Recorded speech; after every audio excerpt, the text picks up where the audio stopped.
Assalamualaikum warahmatullahi wabarakatuh. Halo semuanya, selamat datang di video kali ini. Perkenalkan, saya Atta. Hari ini kita akan membahas topik yang sangat penting dan sangat menarik, yaitu mengenai artikel yang berjudul Identifikasi dan Prioritisasi Strategi Pengembangan Pariwisata Menggunakan SWOT, KSPM, dan AHP, studi kasus Gunung Cangbai di Cina. Siap? Yuk kita mulai.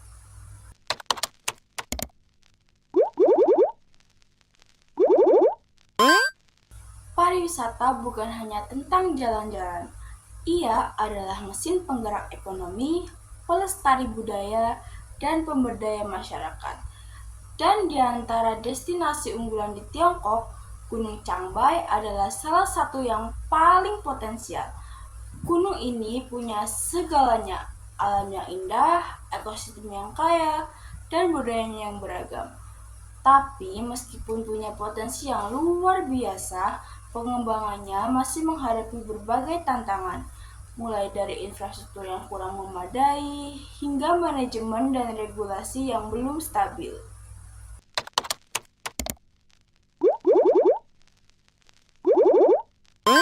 Penelitian ini bertujuan untuk yang pertama mengidentifikasi faktor internal dan eksternal yang mempengaruhi pengembangan wisata di Gunung Cangbai.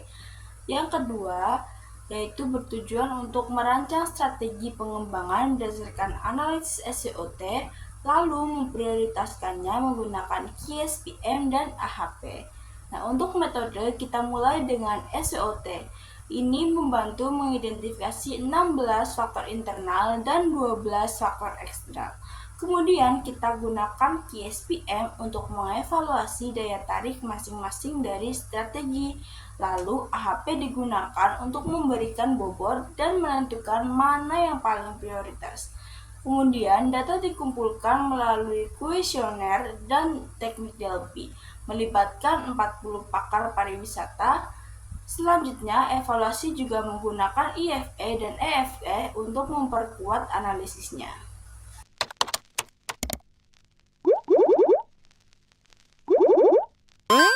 Nah, Gunung Cangbai sendiri berada di Provinsi Jilin, Tiongkok Timur Laut. Luasnya lebih dari 190.000 hektar yang didominasi hutan dan padang rumput. Gunung ini telah menjadi cagar biosfer dunia sejak tahun 1980. Namun, wilayah ini juga menghadapi berbagai masalah. Yang pertama, infrastruktur masih terbatas, akses jalan buruk, jalur penerbangan minim. Yang kedua, produk wisata belum optimal karena musim ekstrim menyebabkan ketimpangan jumlah pengunjung. Yang ketiga, yaitu masalah manajemen dan regulasi. Dan yang keempat, yaitu pencemaran lingkungan akibat aktivitas wisata yang belum terkendali.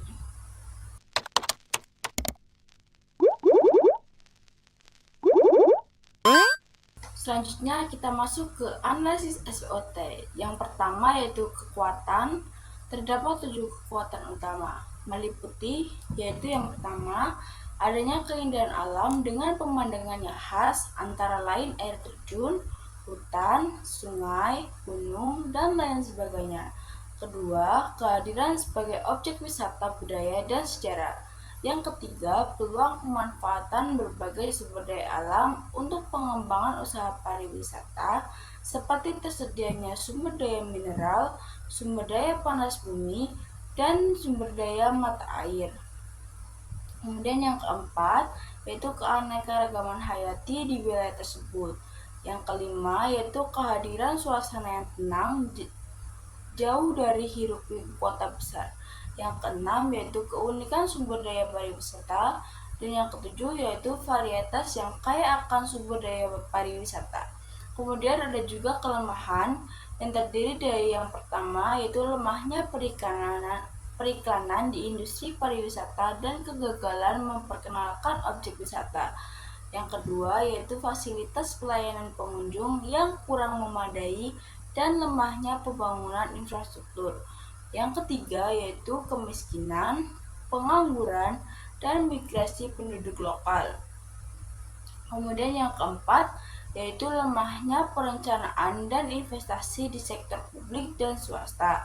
Yang kelima yaitu kurangnya tenaga ahli di bidang pariwisata. Yang keenam, tidak adanya kerangka kerja yang memadai bagi wisatawan untuk memanfaatkan sumber daya pariwisata secara optimal, terutama di kawasan alam dan kawasan lindung. Yang ketujuh, yaitu akses yang tidak memadai ke destinasi wisata tertentu di wilayah tersebut, seperti kualitas jalan buruk. Yang kedelapan, yaitu sistem ekologi alam itu rapuh. Yang kesembilan, pola musim yang ekstrim menjadi salah satu tantangan terbesar bagi pengembangan wisata. Adapun peluang dari Gunung Cangbai ini yaitu yang pertama, meningkatkan motivasi perjalanan dan rekreasi di kalangan individu. Yang kedua, yaitu meningkatkan kemauan sektor swasta untuk berpartisipasi dalam inisiatif dan program terkait pariwisata, seperti konstruksi hotel dan tempat tinggal. Yang ketiga, yaitu kemungkinan mendirikan dan memperluas pasar lokal dan menyediakan barang dan souvenir lokal. Yang keempat, yaitu peluang nyata untuk mendapatkan uang dari kerajinan tangan. Yang kelima, yaitu arah pengembangan Gunung Cangbai sesuai dengan strategi nasional. Yang keenam, yaitu perlindungan dan pemanfaatan warisan budaya memberikan kontribusi terhadap pembangunan negara yang indah. Nah, adapun ancamannya yaitu yang pertama, meningkatkan masalah lingkungan yang disebabkan oleh aktivitas pariwisata. Yang kedua, yaitu manajemen pariwisata dan atraksi yang kurang memadai. Yang ketiga, yaitu tidak adanya rencana strategis dan operasional yang tepat untuk menarik wisatawan mancanegara ke daerah tersebut. Yang keempat, yaitu adanya kawasan rekreasi dan wisata yang berdaya saing di kedekatan dan daya tarik wisata daerah lain. Yang kelima, yaitu fenomena kepulauan merupakan salah satu fenomena yang menjadi masalah penting dalam perlindungan Gunung Cangbai. Nah, yang keenam yaitu marginalisasi letak geografis, alam, dan ekonomi merupakan salah satu permasalahan yang paling sulit Gunung Cangbai.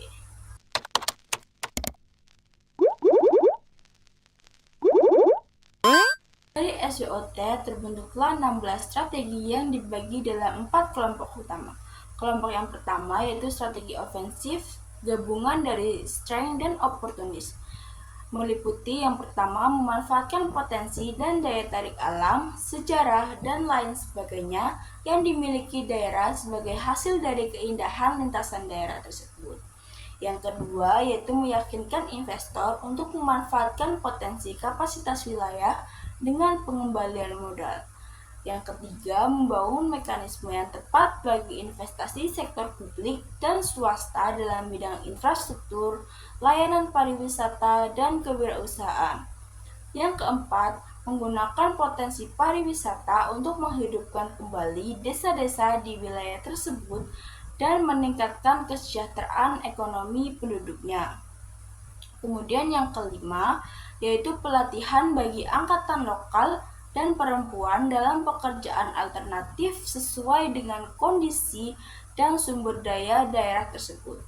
Oke, kemudian kelompok yang kedua yaitu strategi konservatif merupakan gabungan dari weakness dan opportunities. Meliputi yang pertama, peningkatan sarana pelayanan dan kesejahteraan secara kuantitatif dan kualitatif sesuai dengan lingkungan alam wilayah. Kemudian yang kedua yaitu memberikan berbagai insentif kepada investor swasta yang mendirikan usaha pariwisata di kawasan tersebut. Nah, yang ketiga yaitu pelaksanaan program penanggulangan kemiskinan dan pengangguran melalui pemberdayaan masyarakat setempat dan kemandirian masyarakat. Kemudian kelompok ketiga yaitu ada kompetitif, merupakan gabungan dari strength dan traits. Meliputi yang pertama, menentukan kapasitas toleransi ekologi dan pencegahan eksploitasi sumber daya alam secara berlebihan oleh wisatawan. Kemudian yang kedua yaitu membangun pusat pariwisata musim dingin dan musim panas untuk menarik wisatawan sepanjang tahun. Yang ketiga yaitu perumusan rencana strategis untuk memaksimalkan potensi dan peluang dalam rangka menarik wisatawan mancanegara. Yang keempat yaitu pengembangan ekowisata di pedesaan. Dan yang kelima yaitu pembangunan wisata ekologi sejalan dengan hijaunya air dan hijaunya pegunungan. Nah, kelompok keempat yaitu strategi defensif merupakan gabungan dari weakness dan threats, meliputi mengembangkan rencana lingkungan strategis untuk mengelola segala jenis polusi dan modifikasi penggunaan lahan. Yang kedua yaitu perluasan lembaga pelatihan keterampilan formal dan informal untuk mengajarkan sumber daya manusia yang terspesialisasi dan berkualifikasi dalam industri terkait pariwisata. Kemudian yang ketiga yaitu mengurangi ketergantungan pendapatan rumah tangga daerah terhadap sumber daya alam.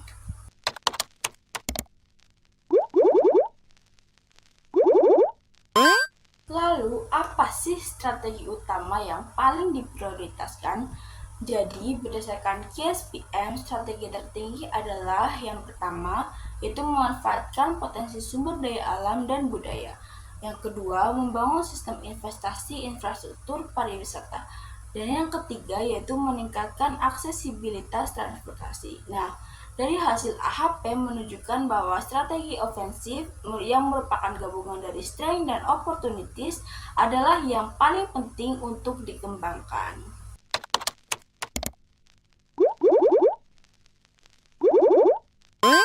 Terakhir yaitu refleksi kritis dari saya.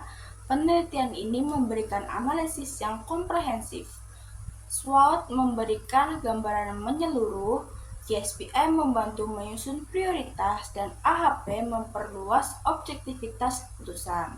Nah, tapi kita juga harus sadar nih bahwa metode ini itu tidak sepenuhnya sempurna.